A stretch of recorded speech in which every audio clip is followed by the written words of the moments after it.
worked, and how much uncredited rewriting you wound up doing. Yeah. Any members of the Writers Guild in the audience tonight?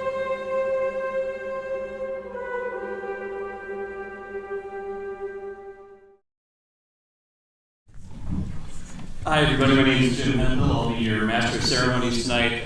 I just wanted to say, before we bring up Edward Zwick, as soon as these credits are over, we're actually going to watch a trailer for his new movie, Trial by Fire, which I believe comes out May 17th. I saw it at the Telluride Film Festival, and it is fantastic. Absolutely one of the most emotionally overwhelming experiences I've ever had in a movie theater. It's a really great movie, so I highly recommend it. I just wanted to give you a heads up that we're going to look at that trailer, and then we'll bring Edward Zwick up after that.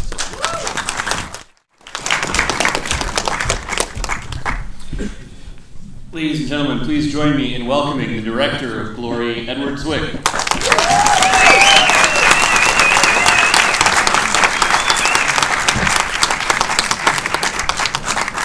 So, before we get into Glory, I just want to ask you a quick question or two about Trial by Fire. Because, as I said, I saw it at Telluride, I just really loved it, and I'm curious how you came across that story, what were the kind of origins of it, and I read an article by David Grann in the New Yorker. It's almost 10 years ago now. That's how long it's taken. I'd known his work before, but it was a remarkable piece of journalism and recognized by, it received the Pope Award. It was really one of the best pieces I've ever read, and it stirred in me some kind of very sort of chaotic anger. I didn't know what to do with it. And the more I thought about it, maybe there was one thing I could do, which is make a film. Mm-hmm. But I didn't know it was going to take this long. On the other hand, it's interesting that time takes on a different meaning, certainly in the middle of anything activist, if you know why you're doing it. And it just evolved. It wouldn't have happened had I not been in a relationship with a young man named Alex Soros. I met him after I did a movie called Blood Diamond, and we were on a board of a group called Global Witness in England, and every year he would ask what I was doing, and it turned out that the Soros Foundation has done a great deal of work in criminal justice reform. And they, in fact, were some of the co-sponsors of the Anti-Death Penalty Initiative 2 years ago here at the FAO. And about 2 years ago, he said to me, you know, maybe I could help. And I said, don't say that if you're not going to do it. And he wrote a check for $10 million. Wow. Well, I mean, has it gotten harder? You know, because I think of you, one of the things I always admired about your career is you just do really good, serious, adult entertainment. It's like that no one else wants to make. Right. and has that changed? Has it gotten harder or different? Yeah, it's harder. I mean, obviously, any movie that has a more adult sophistication or ambition or a certain political context has been abandoned by the major studios, really. It's become the purview of the streaming services, and they are doing them, and many of them well. The difference, I think, is certainly a movie like Glory or some of the others could not be done because scale is no longer, afforded those kind of subjects. It might have been 12 guys in the woods. Mm-hmm. They might have made it, but it would have been made in a very different way, but about something different. I mean, scale in this movie certainly is a character, I think. Yeah. But there's also one other thing, which is that there's something in the nature of something I've seen in the sort of series or sequential type things they've done, limited series even. Things seem to be wedded to a kind of trope of the Dickensian cliffhanger. Mm-hmm. Things end so as to make you feel anxious and wanting to watch another thing. Right. And they're absent the catharsis or the things that make the movie experience what it is in one sustained 2-hour shaped experience. Yeah. And that's what I felt this needed to be. Well, watching Glory again tonight, and it really did make me miss those kinds of, like you say, adult films of scale. And also the thing that struck me tonight is just how rich the detail is on every level. And I was wondering what kind of research process you have, because it feels like the kind of thing you could spend your entire life researching this stuff. Well, it felt like it at the time. Obviously, the privilege of doing what I do is you get to spend 2 years, becoming a self-declared expert in a thing. But I was surrounded by so many people who knew so much, and that's of course the key. I sat with Shelby Foote, one of the great historians, for weeks working on that script.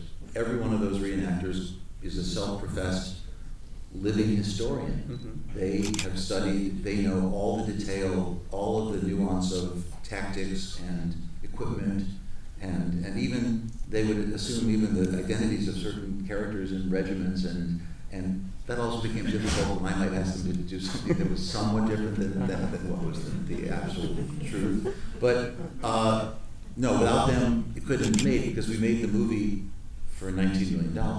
And I mean, it was literally, they were out there day and night, sleeping in tents. It was remarkable.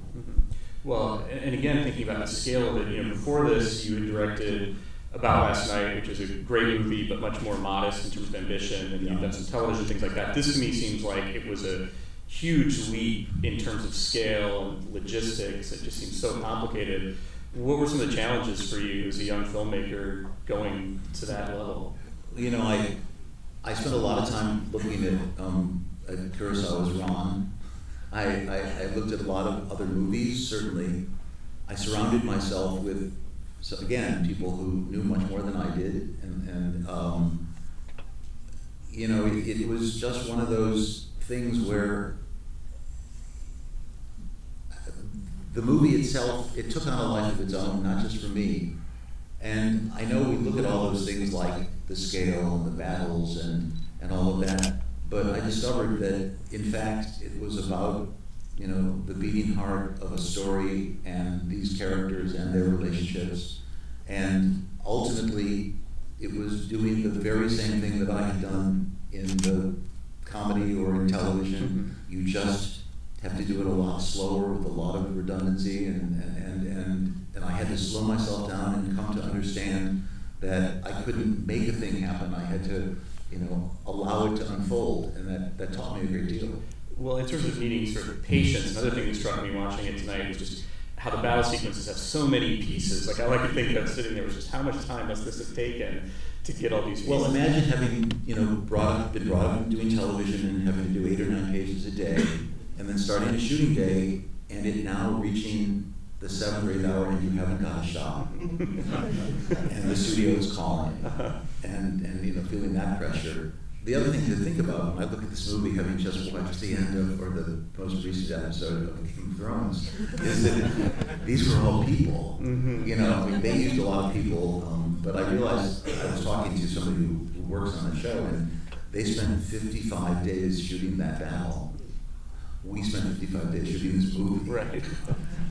Well, it's interesting that you bring up Kurosawa, because I think something this movie has in common with some of his films is you're both very good at conveying the chaos of battle and war, and yet the audience is very acclimated to what's going on in the geography. It's so funny, I thought about that when I watched Game of Thrones too, because geography and the understanding of how the action was in some sense wedded to the denouement of the characters was important to me in this. The other thing that Kurosawa taught me, and I think, Seven Samurai is the best illustration of this, is clarity of action.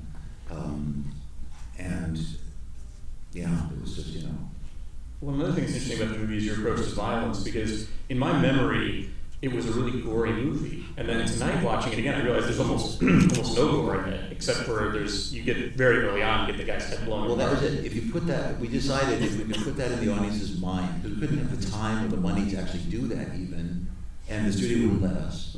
It'll be interesting to talk about actually the studio's influence in this process. But if you put that in their mind, similarly, and there was again Kurosawa, if you could fill the screen end to end and top to bottom and have a few shots where you have this many people in it, they will forever think that they are there, even though you don't have the opportunity to actually show them. So it remains in their imagination. Well, how did the studio influence this movie? Well, I was thinking about it when I was looking at this, I just walked in toward the end, but it was 30 years ago. And the world was different in many ways, and it was certainly different in terms of talking about stories about race. And the studio initially insisted that let me back up. We made we got to make the movie because Matthew Broderick agreed to do it because he had just been Ferris Bueller. And they said, if you could get Ferris Bueller, you could cast all the rest of those black guys. And I said, okay. But they also said that the movie needed to spend a great deal of time, and in fact, Matthew Broderick Camp insisted that we spend a lot of time developing the character of Robert Gould Shaw, which is to say, Shaw at Brook Farm, which is a utopian community, among the abolitionists of Harry Beecher Stowe, and training, and many other things, Boston, and it was almost 2 reels. And I shot them, and they sucked. And I really did not know what I was going to do.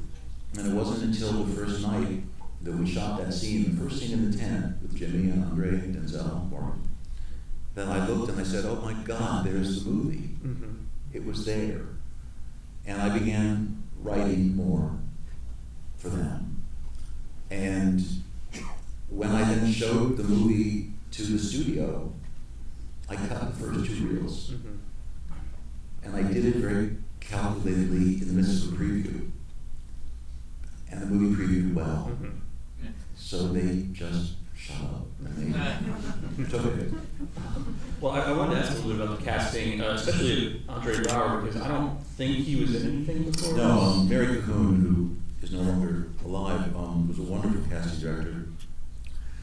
She was very stern with me, and we were casting in New York, and we'd been casting for days, and it was late, and she said, and there's a young actor who's a Juilliard who's doing his final show, and we must get downtown to see this. And I said, really? And we did. And it was Andre, and he'd never been on a set, and in fact, I remember the very first day I was talking, I said, well, your mark's over there, and there was this pause. And he said, well, what's a mark? Yeah, he's great in the movie. I want to open it up to the audience for questions if anybody has any. And I'll repeat the questions so everybody back in here. Yeah. You talk about the filming the battle sequences. You have the field, and then it's like the woods, and then the beach. Was there one more difficult? Or? The question is about shooting battle sequences and the difficulty, and if one was more difficult than another. Well, certainly the beach. I mean, to me, the thing that's so interesting about it is the idiosyncrasy of seeing those men on that beach, because there's something about a purity of the beach and the ocean, and then to juxtapose that with them was so strong. And that's, of course, as it happened. But a beach has tides. And I learned something about tides, which I didn't know, particularly the tides of Jekyll Island in Georgia, which is a tide doesn't just come in. A tide surrounds you. A tide runs in from tide channels, and suddenly we almost literally lost an entire camera car and half the equipment because we got caught in a tide one day. So it presented all sorts of challenges, not to mention sand in every orifice for days. The costumer, Francine Jameson, was amazing because they took those uniforms that were sopping wet and full of everything, and they worked all night long to then put them back in shape because we couldn't shoot in sequence, so as to be able to begin again the next morning. And people were working like that around the clock so as to make that happen. Yes. Hi, how did you get the inspiration for the last scene, which was beautiful? Which, you mean the scene where, they're... when they're buried together? Yeah. They were indeed buried. I mean, obviously not the character that we've made up, which is the Denzel composite character, but there's actually Shelby Foote, I'll never forget. He said, legendarily, what the Southern commander said about what to do with Shaw, because there would have been a more courtly notion to send him back to his parents because he was, of privilege. And the commander said, no, just chunk him in with his So that's where he is forever buried. There. They did not bring him back. His family could have been asked to exhume him, and they refused. They wanted him buried there. And of course, that was before the St. Gaudens Memorial was created in the Commons. But it was just so beautiful the way, it was like they were sleeping. Yeah, a piece of that. Oh, yes. Yes, we're huge fans, probably most people here, of the James Horner score. Yeah. Just iconic. And I wonder if you could talk a little bit about working with him. Well, I mean, it was remarkable, obviously. James, he at this moment, he was sort of a battered stepchild to Steven Spielberg, who would relegate those other scores to him doing some of the animated movies and some of the silly movies, and he was obviously a much more profound composer than that. So for both of us, it was a very important moment. We listened to a lot of classical music and some famous movie scores. We obviously listened to Morricone's Mission, which this has echoes of. We listened to the Carmina Burana, which obviously you could hear the echoes of at the end. Yeah. But there's so much in there that's more than that, and that was James. It was Freddie Field's idea to approach the Harlem Boys Choir. I wanted there to be boys' voices. The sound of an English boys' choir has this extraordinary innocence, and it's very moving. And I'd always wanted to use it for this, and I had tempted with the boys' choir. But it was Freddie who thought that we could possibly get them, and he had to scream and yell and get the studio to spend more money, because we put them all on planes and brought them to, it was back to MGM in the sound station those days, and actually had them there in that old famous, sound recording studio, singing, 90 of them. And it was one of those great moments that I will always remember. Well, aside from Porter and the actors, I feel like another really key component of this movie is the cinematographer, Freddie Francis, who is a legendary cinematographer. In case people don't know, did Saturday Night, Sunday Morning, The Elephant Man, tons of great movies, directed a bunch of Hammer horror films. And I'm curious what kinds of conversations the two of you had about the look of the movie, because seeing the 70mm print tonight, Well, it's great. It's funny, you guys are probably among the last who are going to ever see that print, because it's getting battered. We've just done a 4K restoration, which they're going to make a DCP out of, and will be screened forever that way. So, and you can see it getting dirty, but what was great to me listening to was the MAG soundtrack, which just sounded perfect. Freddie Francis, as I said, talking about surrounding myself with artists. Freddie was, I think, 67 at the time. He would beat me up and down those hills. He had been the second unit cameraman for John Huston on Moby Dick, and had been everywhere else. He called me dear boy. He humored me, but at a certain point, he realized that there was something that I was, looking to try to accomplish, and he became very, very generous.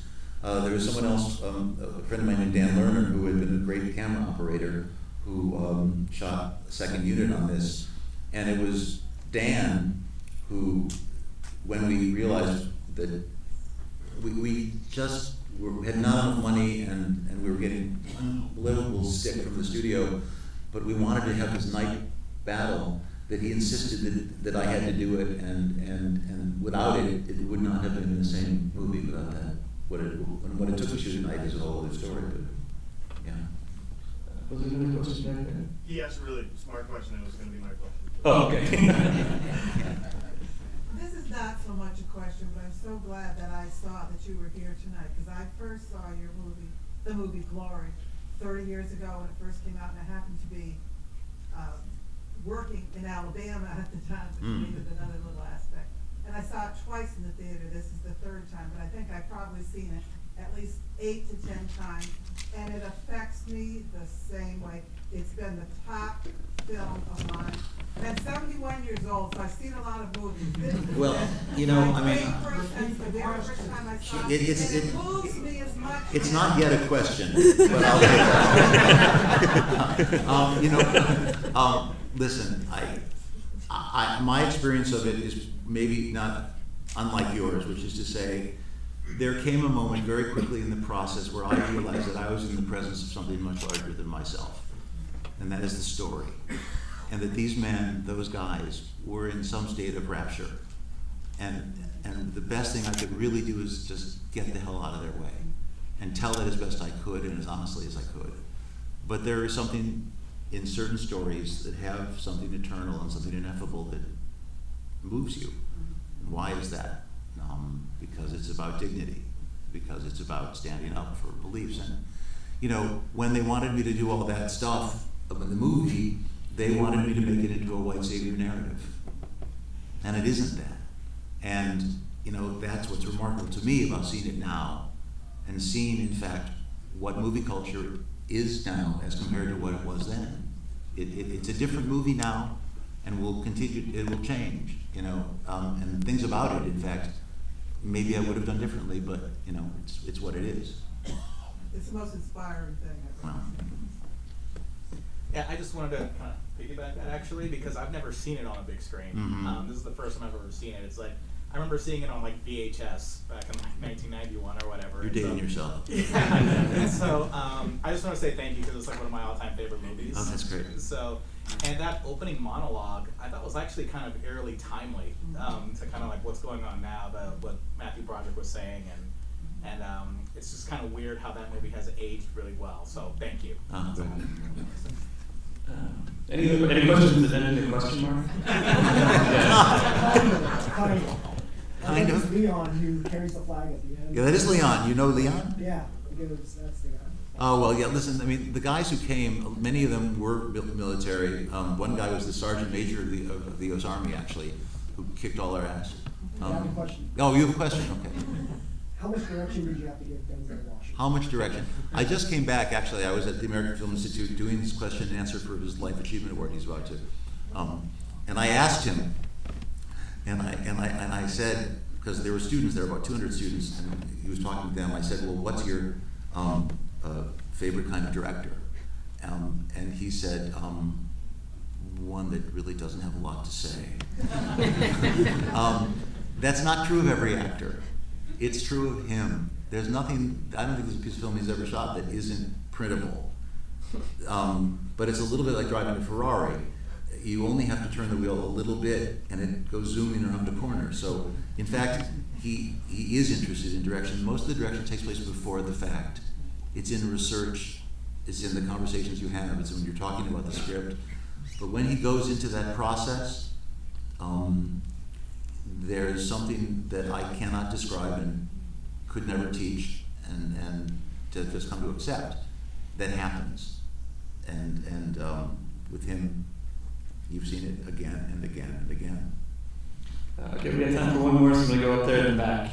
Yeah, you weren't credited as a screenwriter for this, but you're known as a writer-director as well, and you just spoke about writing on it. Could you talk about how the storytelling worked and how much uncredited rewriting you wound up doing? Yeah. Any members of the Writers Guild in the audience tonight?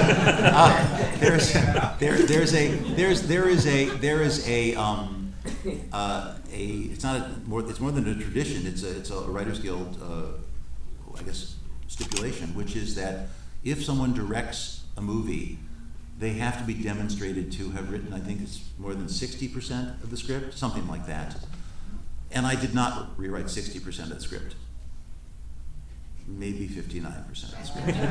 And by the way, it was a great first draft by Kevin Jarre. I give him that credit entirely. He just was not willing to do more rewrites on it. He thought what he had written was perfect. And it wasn't. And in fact, it wasn't perfect when I wrote it any of the 10 times thereafter. And it wasn't until I was making the movie as I described that the movie continued to evolve, because the movie, a movie, if it's an organic living thing, it tells you what it wants to be.